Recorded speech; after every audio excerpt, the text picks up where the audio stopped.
श्री स्वामी समर्थ। नमस्कार, मी मंगल तुम्हा सर्वांचे नवीन एका व्हिडिओमध्ये अगदी मनापासून खूप खूप स्वागत करते। सर्वप्रथम माझ्या गोड मैत्रिणींना वटपौर्णिमेच्या अगदी मनपूर्वक खूप खूप शुभेच्छा। ज्येष्ठ पौर्णिमा अर्थात वटपौर्णिमा हा सण खास सुवासिनी स्त्रियांसाठी असतो। यंदा वटपौर्णिमेचा सण मंगळवार दिनांक 10 जून 2025 रोजी साजरा केला जाणार आहे। महिलांचा सर्वात आवडता सण म्हणजेच वटपौर्णिमा। वटपौर्णिमेचा हा सण सौभाग्यवती स्त्रियांसाठी खूप खास मानला जातो, कारण प्रत्येक स्त्रियांना छानसं तयार व्हायला खूप आवडतं। त्यामुळे या दिवशी सर्व विवाहित स्त्रिया साज शृंगार करून वडाच्या झाडाची पूजा करतात। पतीच्या दीर्घायुष्यासाठी पत्नी हा उपवास करते आणि वडाची पूजा करून 7 जन्मासाठी हाच पती मिळावा अशी प्रार्थना करते। तर आजच्या व्हिडिओमध्ये मी तुम्हाला वटपौर्णिमेच्या दिवशी सौभाग्यवती स्त्रियांनी कोणत्या रंगाची साडी नेसावी, त्याचबरोबर या दिवशी चुकूनही कोणत्या रंगाची साडी नेसू नये। तसेच या दिवशी प्रत्येक स्त्रिया बांगड्या भरतात, तर बांगड्या भरताना कोणत्या रंगाच्या बांगड्या अजिबात घालायच्या नाहीत किंवा कोणत्या प्रकारच्या बांगड्या घालाव्या, अशी बरीच माहिती मी तुम्हाला आजच्या व्हिडिओमध्ये देणार आहे। त्यासाठी हा व्हिडिओ शेवटपर्यंत नक्की पहा। पण त्याआधी आपल्या चॅनलवरती तुम्ही नवीन असाल, तुम्ही माझे व्हिडिओ पहिल्यांदाच पाहत असाल तर चॅनलला नक्की सबस्क्राईब करा। चला तर लगेचच आजच्या व्हिडिओला सुरुवात करूया। तर सणावारांच्या दिवशी बऱ्याच स्त्रियांना प्रश्न पडलेला असतो की या दिवशी कोणत्या रंगाची साडी नेसावी। कपाट भरून तर स्त्रियांकडे साड्या असतात, पण नेमकी वटपौर्णिमेच्या दिवशी, संक्रांतीच्या दिवशी कोणत्या रंगाची साडी नेसावी किंवा कोणत्या रंगाची साडीही चुकूनही नेसू नये असा प्रश्न बऱ्याच स्त्रियांना पडतो। तर आपल्या हिंदू धर्मात प्रत्येक रंगाचं वेगळं आणि अनन्यसाधारण असं महत्त्व आहे, कारण प्रत्येक रंग तुम्हाला एक वेगळी ऊर्जा प्रदान करतो आणि काही रंग हे सकारात्मक शुभदायी लहरी प्रदान करतात, तर काही रंग अशुभ मानले जातात, नकारात्मकतेचे प्रतीक मानले जातात। पण आपल्या हिंदू धर्मात काही असे 4-5 रंग आहेत ते खूप शुभ मानले गेले आहेत। प्रत्येक कार्यासाठी किंवा देवकार्यासाठी हे रंग वापरलेच जातात। त्यामध्ये सर्वात पहिला रंग येतो तो म्हणजे हिरवा। हिरवा रंग हा सौभाग्याचे प्रतीक मानलं जातं, कारण लग्न कार्यातसुद्धा नवरीला बघा हिरव्या रंगाचा चुडा भरत असतात किंवा महिला लग्न झाल्यानंतर शक्यतो हिरव्याच रंगाच्या बांगड्या आपल्या हातामध्ये घालतात, कारण त्यामुळे त्यांच्या पतीचं आयुष्य वाढतं असं आपलं हिंदू धर्मशास्त्र सांगतं। हिरवा रंग हा देवीचे प्रतीक आणि सौभाग्याचं लेणं मानला जातो। त्यामुळेच नवरी लग्नाच्या वेळी आपल्या शृंगारात हिरव्या रंगाच्या बांगड्यांचा समावेश करते आणि चुडा घालते। नवरीच्या आयुष्यात कायम सुख, समाधान आणि हिरव्या रंगाप्रमाणे ताजेपणा राहावा यासाठी हा रंग वापरला जातो। तसंच यामुळे जोडप्याचं वैवाहिक आयुष्य सकारात्मक, प्रेमळ आणि समृद्ध होतं असाही समज आहे। त्याबरोबरच हिरवा रंग हा निसर्गाशी संबंधित असल्यामुळे एक वेगळीच ऊर्जा तुम्हाला मिळते। शास्त्रामध्ये हिरव्या रंगाला खूप महत्त्व आहे। तणावाच्या प्रसंगी हिरव्यागार झाडाकडे किंवा हिरव्यागार गवताकडे काही वेळ मनसोक्त पाहिल्यामुळे मन शांत होते। त्यामुळे हिरव्या रंगाचं खूप अनन्यसाधारण असं महत्त्व आहे। हिरवा रंग हा निसर्गाचे प्रतीक आहे आणि व्यक्तीच्या डोळ्यांना यामुळे आराम मिळतो। ज्या प्रकारे निसर्ग आपल्याला जीवनाचा संदेश देतो, त्याच प्रकारे या रंगाशीही आपल्या जीवनाचा संबंध आहे। हिरवा रंग सकारात्मक ऊर्जा आणतो। हा रंग ताण आणि नैराश्य दूर करतो। तसेच आपण देवीची ओटी भरताना सुद्धा बघा हिरव्या रंगाचा ब्लाउज पीस किंवा हिरव्या रंगाची साडी आपण घेतो। त्यावरूनच हिरवा रंग हा किती महत्त्वाचा आहे हे आपल्याला समजतं। त्यामुळे शक्य झालं तर किंवा तुमच्याकडे हिरव्या रंगाची साडी असेल तर या दिवशी म्हणजेच वटपौर्णिमेच्या दिवशी या रंगाची साडी अवश्य नेसा।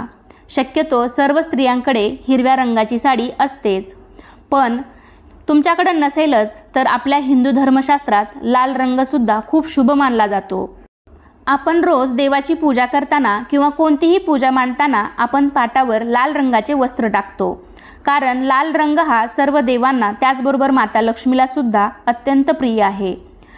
त्याबरोबरच आपल्या सौभाग्यामधील एक सर्वात महत्त्वाची गोष्ट म्हणजे कुंकू। हे सुद्धा लाल रंगाचंच असतं, कारण सौभाग्यामधील सर्वात महत्त्वाची गोष्ट म्हणजे हळदी कुंकू। त्यामधील कुंकाचा रंग सुद्धा लाल असतो, त्यामुळे लाल रंगाचं सुद्धा खूप महत्त्व आहे। लाल रंग हा उत्साह, सौभाग्य, उमंग, धैर्य आणि नवीन जीवनाचे प्रतीक मानला जातो। त्यामुळे शक्य असेल तर तुम्ही वटपौर्णिमेच्या दिवशी लाल रंगाची साडीसुद्धा नक्की नेसू शकता। त्याबरोबरच तुम्ही या दिवशी केशरी रंगाची साडीसुद्धा नेसू शकता, कारण केशरी रंग हा सूर्योदय आणि सूर्यास्ताचा रंग आहे। केशरी रंग हा ज्ञान, त्याग, शुद्धता आणि सेवेचं प्रतीक आहे. छत्रपती शिवाजी महाराजांच्या सेनेचा ध्वज, रामकृष्ण आणि अर्जुन यांच्या रथांचे ध्वज हे सुद्धा केशरी रंगाचेच होते, कारण केशरी रंग हा शौर्य, बलिदान आणि वीरता याचे प्रतीक आहे. तसेच केशरी रंग हा दैवी शक्तीचे प्रतिनिधित्व करतो. या रंगातून सकारात्मक ऊर्जा प्रवाहित होत असते. त्यामुळे केशरी रंगाची साडी घातल्याने सुद्धा तुम्हाला एक नवीन प्रकारची ऊर्जा मिळते. त्यामुळे या दिवशी तुम्ही केशरी रंगाची साडीसुद्धा नक्की नेसू शकता. त्यानंतर तुम्ही पिवळ्या रंगाची साडीसुद्धा नेसू शकता. आपल्या हिंदू धर्मामध्ये बघा, पिवळ्या रंगाच्या कपड्यांना पितांबर म्हटलं जातं. कोणत्याही प्रकारच्या मांगलिक कार्यात पिवळा रंग जास्त वापरला जातो. तसेच पूजेमध्ये सुद्धा पिवळा रंग हा खूप शुभ मानला जातो, कारण पिवळा रंग हा सूर्यदेव, मंगळ आणि बृहस्पती ग्रहाचे प्रतिनिधित्व करतो. हे प्रकाश देखील दर्शवतात आणि पिवळा रंग परिधान केल्यामुळे आपला गुरुग्रह सुद्धा बलवान होतो. तसेच सौभाग्यामधील दुसरी सर्वात महत्त्वाची गोष्ट म्हणजे हळद.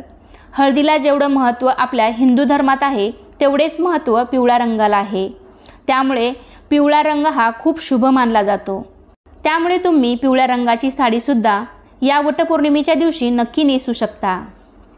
त्यानंतर सर्व स्त्री वर्गांच्या आवडीचा रंग म्हणजे गुलाबी. जवळपास प्रत्येक स्त्रीला गुलाबी रंग हा आवडतोच. गुलाबी रंग हा प्रेमाचा रंग मानला जातो. तसेच हा रंग आनंदाचे प्रतीकसुद्धा मानला जातो. गुलाबी रंग हा नेहमी स्त्रियांना आकर्षित करतो. स्त्रीचं वय काहीही असो तरी त्यांना गुलाबी रंग हा आवडतोच. गुलाबी रंगाचे कपडे परिधान केल्यामुळे आपले मनसुद्धा खूप प्रसन्न होतं आणि वेगळीच एनर्जी आपल्याला मिळत असते. गुलाबी रंगामुळे सुख समाधान येतं आणि मनसुद्धा खूप शांत राहतं. त्यामुळे गुलाबी रंगाचे एक वेगळे असे अनन्यसाधारण महत्त्व आहे. त्यामुळे तुम्ही गुलाबी रंगाची साडीसुद्धा या दिवशी नेसू शकता. आत्ता मी तुम्हाला जे काही रंग सांगितले ते सर्व शुभ रंग आहेत आणि वटपौर्णिमेच्या दिवशी तुम्ही यातील कोणत्याही रंगाची साडी नेसू शकता. त्याचबरोबर तुम्ही चिंतामणी कलर, पोपटी कलर, राणी कलर, ग्रीन कलर अशा रंगाच्या साड्यासुद्धा या दिवशी तुम्ही नेसू शकता. मग तुम्हाला प्रश्न पडला असेल की या दिवशी कोणत्या रंगाची साडी नेसायची नाही. तर आपल्या सर्वांनाच माहिती आहे की आपल्या हिंदू धर्मात काळा रंग अशुभ मानला जातो. कोणत्याही देवकार्यात किंवा शुभ कार्यात आपण काळा रंग वापरत नाहीत. त्यामुळे चुकूनही काळ्या रंगाची साडी किंवा पांढऱ्या रंगाची साडी या दिवशी नेसायची नाही. तर रंगाचं एक वेगळं जग आहे. रंगाशिवाय जीवन देखील रंगहीन वाटू लागतं. हेच रंग जीवनाला अर्थ प्राप्त करून देतात. त्यानंतर बांगड्याबद्दल सांगायचं झालं तर वटपौर्णिमेचा सण असो किंवा इतर कोणताही सौभाग्यकारक सण असो, प्रत्येक स्त्रिया बांगड्या या भरतच असतात. 16 शृंगारामध्ये बांगड्यांचा समावेश होतो. त्यामुळे आपल्या हिंदू धर्मशास्त्रात बांगड्यांना सुद्धा खूप महत्त्व आहे आणि वटपौर्णिमेच्या दिवशी सर्व स्त्रिया छान छान काटापदराच्या साड्या घालतात. त्यामुळे आपल्या हातामध्ये कमीत कमी 2-2 तरी काचेच्या बांगड्या या असायलाच पाहिजेत. त्यातल्या त्यात तुम्ही हिरव्या रंगाच्या बांगड्या घालण्याचा प्रयत्न करा, कारण हिरवा रंग हा शुभ आणि सौभाग्याचं प्रतीक मानला जातो. आणि असे सुद्धा म्हणतात की हिरव्या रंगाच्या बांगड्या घातल्यामुळे त्यांच्या सौभाग्यामध्ये वाढ होते, म्हणजेच त्यांच्या पतीचे आयुष्य वाढते, असे आपलं हिंदू धर्मशास्त्र सांगतं. त्यामुळे शक्यतो तुम्ही काचेच्या आणि हिरव्या रंगाच्या बांगड्या घाला. आणि त्यातल्या त्यात बांगड्या घालताना एका हातामध्ये 6 आणि दुसऱ्या हातात 7 अशा बांगड्या आपल्याला घालायच्या आहेत. हे बांगड्या घालण्याचे नियम आहेत. म्हणजे एका हातामध्ये आपल्याला एक बांगडी ही जास्त घालायची आहे. कारण बघा, आपण कासाराकडे सुद्धा गेल्यानंतर तोही आपल्याला अशाच पद्धतीने बांगड्या भरतो. पण तुम्ही घरच्या घरी घालणार असाल तर एका हातामध्ये 6 आणि एका हातामध्ये 7 अशा बांगड्या घाला. म्हणजे मी एक तुम्हाला उदाहरण दिलं. तुम्ही यापेक्षा जास्तही घालू शकता. फक्त एका हातामध्ये एक बांगडी जास्त घाला. तसेच या दिवशी तुम्ही पांढऱ्या किंवा काळ्या या रंगाच्या बांगड्या चुकूनही घालू नका.